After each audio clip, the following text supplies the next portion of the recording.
Tarif impor Indonesia ke AS turun drastis dari 32% ke 19%. Tapi, di balik angka manis itu, ada syarat-syarat yang bakal bikin kantong kita gemetar. Hai teman-teman santai semua, kali ini bahas ekonomi bukan soal rumus, tapi soal kebijakan nyata yang bisa berdampak ke kita dengan gaya yang gampang dimengerti. Let's go! Pertanyaan pertama, kenapa Trump tiba-tiba nurunin tarif dari 32% ke 19%? Soalnya, ini bukan sekadar baik hati, tapi bagian dari strategi besar Amerika buat tekan defisit perdagangan. Dalam deal ini, Indonesia wajib beli 15 miliar dolar energi AS, 4,5 miliar produk pertanian, dan 50 unit pesawat Boeing.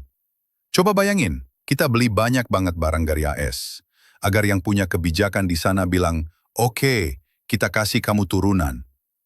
Apa untungnya untuk Indonesia? Nah, 1. Impor Indonesia ke AS lebih ringan tarif 19%, berarti ada ruang ekspor lebih banyak dibanding 32%. 2. Akses ke pasar AS lebih ramah karena katanya produk AS bebas tarif masuk ke Indonesia. Lisi, tapi tunggu, ini beneran anti-barrier atau cuma pendaftaran di kertas? Nah, di tahap ini ada sisi gelapnya. Indonesia dipaksa beli barang AS senilai miliaran, bisa bikin impor kita membludak. Akhirnya, neraca perdagangan bisa terganggu, makin defisit.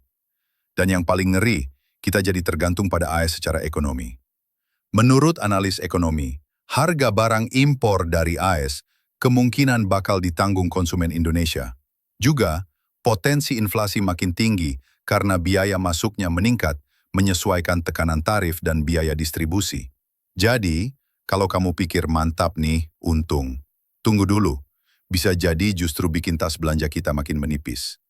Kalau lihat timeline, awal Juli, kesepakatan digaung-gaungkan, tapi negosiasi dan syarat masih terus berjalan, termasuk diskusi di Washington DC, tanggal 9 Juli antara tim RI di AS. Artinya, ini deal awal, masih mungkin berubah, baik menguntungkan atau malah bikin kita rugi. Jadi, ringkasannya, tarif turun sama dengan peluang ekspor, tapi diimbangi belanja impor ke AS dan ketergantungan baru, bisa picu inflasi dan defisit makin jebol. Intinya, deal ini bukan untung doang, tapi ada konsekuensi besar di belakang layarnya.